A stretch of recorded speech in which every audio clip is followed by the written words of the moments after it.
All right, so this is going to be part two. My memory card was full and it cut the video short. So all right, so right back into it. We were talking about the pistons, that came out of the engine that failed on us down the streetcar takeover. So like I was saying, man, the rods and pistons are in really good shape. There's no signs of anything being bad. Like I said, the only thing I see is these little marks here where it was, rubbing the cylinder and stuff, and it's like that on both sides. So, so yeah, like I said, man, I was on this motor hard. This motor lived a hard life. You know what I'm saying? So, but like I said, I'm sure those pistons could be used again in another motor with no problem. But I just sent a whole set of pistons and rods down to the machine shop with the block and another crankshaft that I had already had. Of course, I don't want to reuse parts that's been beat on already and turn around and beat on them again. So I was like, this rod actually hangs up on the wall. I had it hanging like right there, right beside that turbo. So, it's my wall of shame, as they call it. The wall of shame. We got parts, with broken stuff, engine parts that you didn't broke over time, racing, stuff like that. So, but yeah, man. So, and one thing else I wanted to show y'all. So these are your thrust washers for the crankshaft. This is for your end play, your crankshaft end play. And for those that don't know what crankshaft end play is when it goes back and forth like this. When your crankshaft goes side to side, this way, left, right, left, right. And these bushings these thrust washers is what takes up that, can't talk, y'all. These thrust washers is what takes up the space in the block from this crankshaft walking back and forth. And as you can see, these thrust washers got a little bit, you can tell where they got a little bit of wear there. You can definitely tell they've been used, but they're not tore up. They're not tore up at all.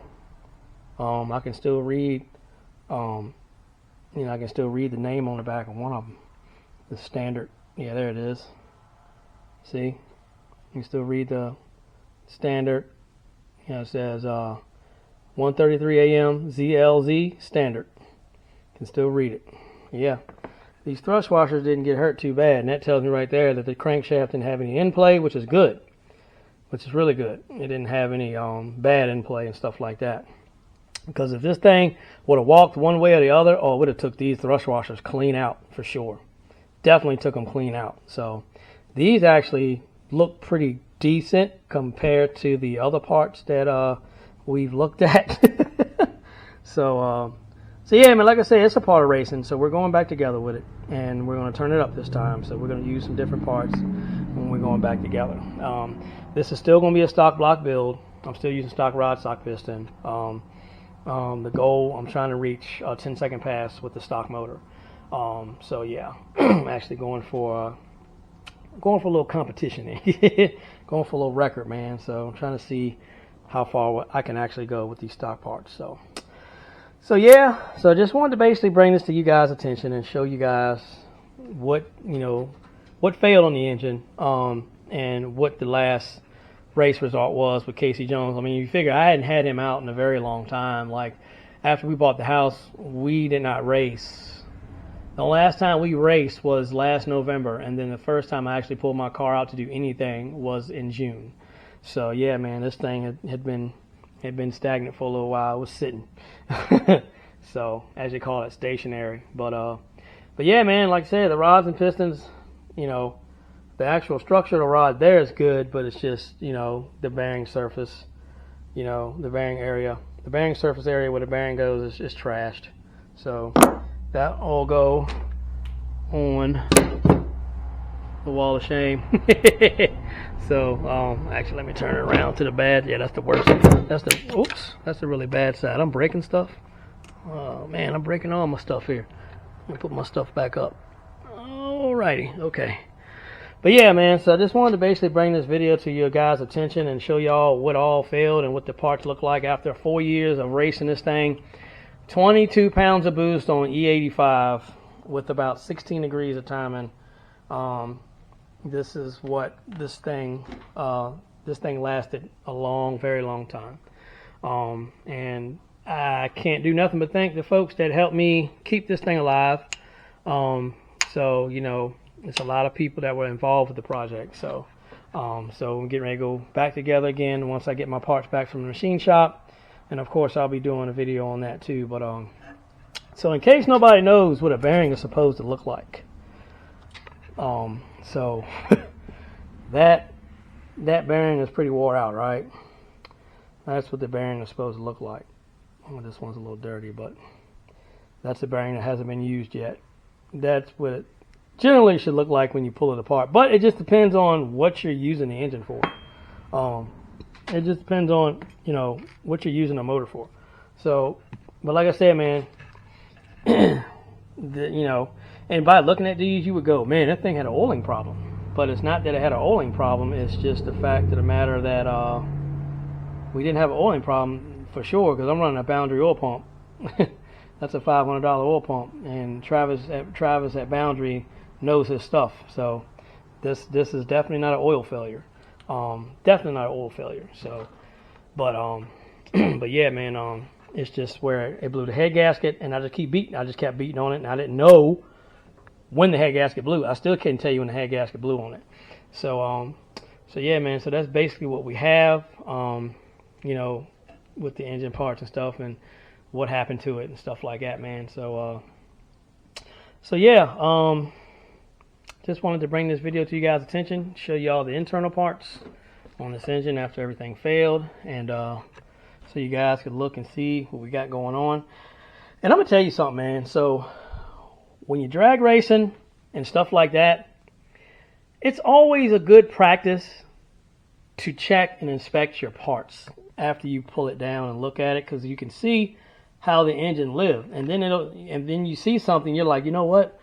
Well, since it did that this time, next time we're going to do, you know, X, Y, Z. You know what I'm saying? And it gives you a chance to build your next motor better. You know what I'm saying? So, you know, even professionals make mistakes. You know, things get forgotten. You know, tuners make mistakes.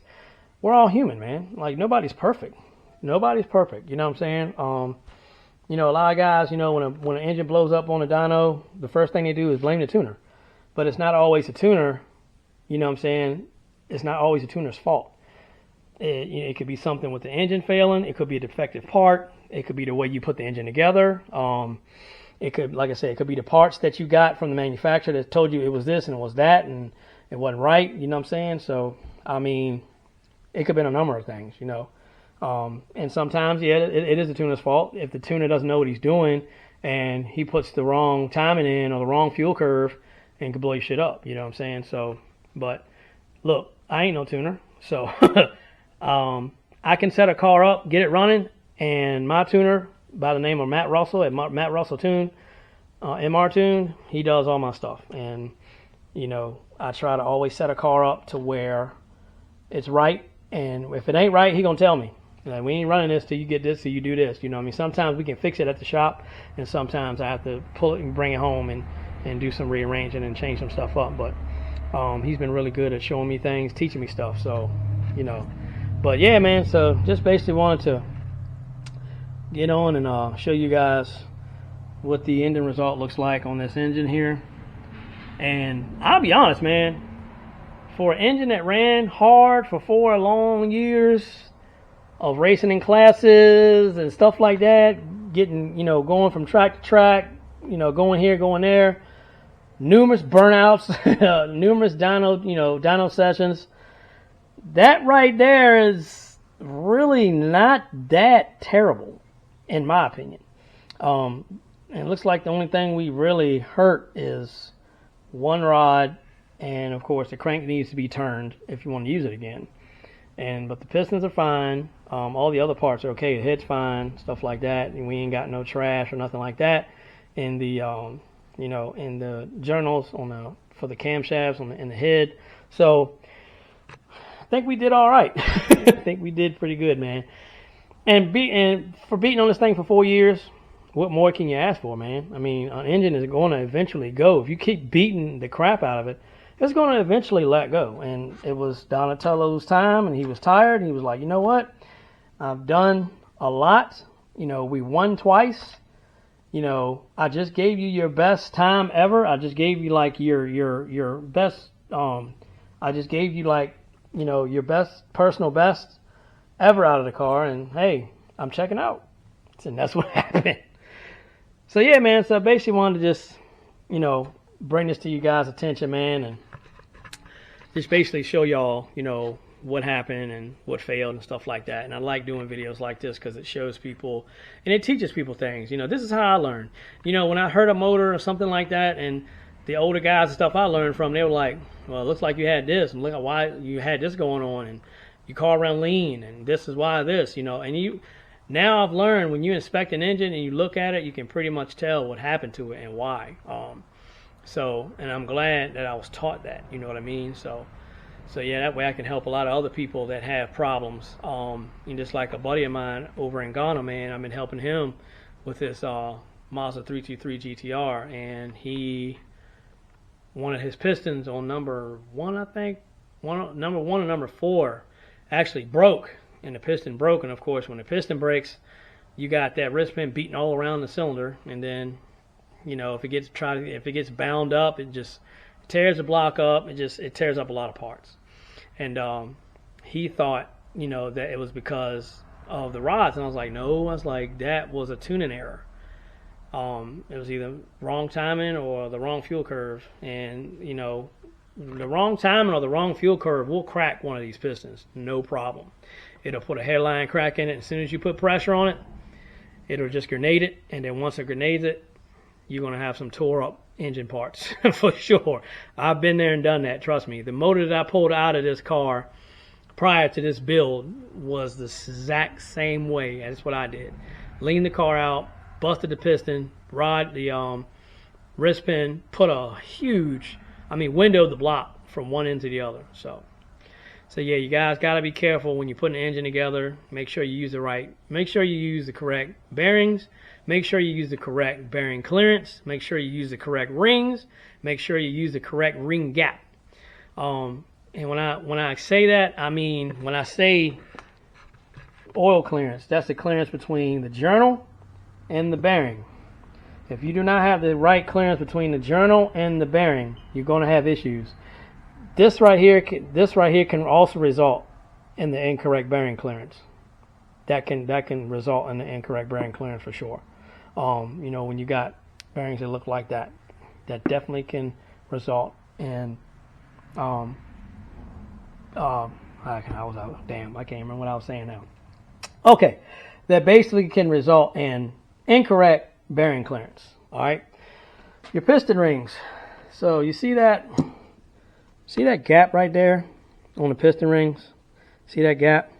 All right. So when you set this ring, so when you go to set your ring gap, you'll push this ring down in the engine block, and you take your piston and you turn it upside down and you square it and you push it down in there and you square it up. All right. So once you do that, you have feeler gauges. So take your feeler gauges and you check. You know, you take your feeler gauges and you'll actually check the piston gap. The ring gap in the ring, and whatever it calls for, you just keep checking it until you get there. And you take like a little file or something like that to trim it down. You know, I don't recommend a grinder, because a grinder takes it off too fast, and you don't want to ruin your ring by taking too much off, because if you have too much, you're going to have blow by, then you're going to have problems again. So yeah, so always make sure that you have the correct ring gap, check your ring gap, and set the ring gap correctly. Now, ring gap is setting ring gap for a force inducted motor is going to keep your rings from butting up. So your rings squeeze together like this when they're under pressure. So when they squeeze together, you know, some rings, if they're not gapped correctly, they'll touch. And once they touch, they bind. And when they bind, it breaks the piston skirt. This part right here, it breaks this piston skirt. And once it breaks that piston skirt, oh, you're going to have issues. You're going to have issues again. So anybody would like me to run them through you know, setting your bearing clearances and setting your piston ring gap, let me know. I don't mind doing it. You know, I try to do my best to help everyone out, you know. So I try my best to help everybody that I can. So just remember, when you put an engine together, especially for even if it's naturally aspirated or force inducted is very critical. Just make sure you set your correct bearing clearance and you set your correct ring gap.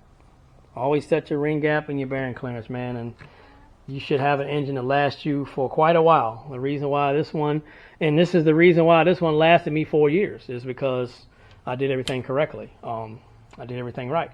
So over time, you know, your engines do get wore out. Your bearings do get wore out. Your rings do get wore out. And over time, everything gets wore out. And the more pressure you put on them, the worse they get. And then eventually stuff starts to come apart, deteriorate, stuff like that.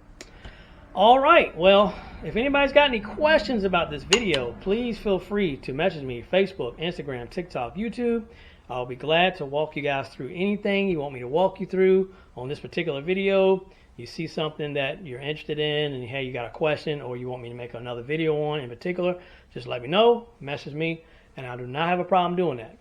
All right, well, I am going to be checking out here, and this is going to conclude this video, and I appreciate each and every one of you guys.